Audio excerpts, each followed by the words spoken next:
ঘন্টায় ১২০ কিলোমিটার গতির বাতাসের শক্তি নিয়ে ভারতের পশ্চিমবঙ্গ ও বাংলাদেশের পটুয়াখালীর খেপুপাড়া উপকূলে আঘাত হেনেছে প্রবল ঘূর্ণিঝড় রিমাল।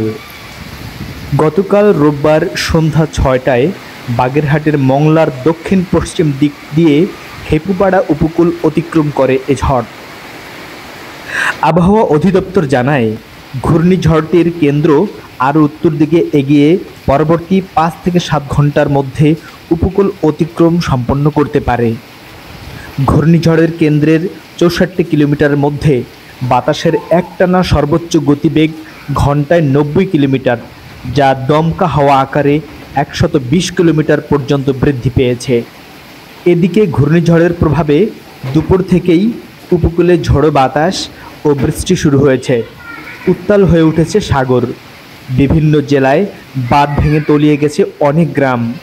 জোয়ারের স্রোতে ভেসে গিয়েছে সাতক্ষীরা ও পটুয়াখালীতে ২ জনের মৃত্যুরও খবর পাওয়া গেছে। ঝড়ের তোড়ে উপড়ে গেছে অনেক গাছপালা, সেই সঙ্গে পড়ে গেছে ঘরবাড়ি। উপকূলের বহু এলাকা বিদ্যুৎ বিচ্ছিন্ন হয়ে পড়েছে। ভারী বৃষ্টিতে নিমজ্জিত অনেক অঞ্চল। আগেই বন্ধ করে দেওয়া হয় নৌ চলাচল। উড়োজাহাজ ওঠানামায় লাগাম টানা হয়েছে চট্টগ্রাম, বরিশাল ও কক্সবাজার বিমানবন্দরের।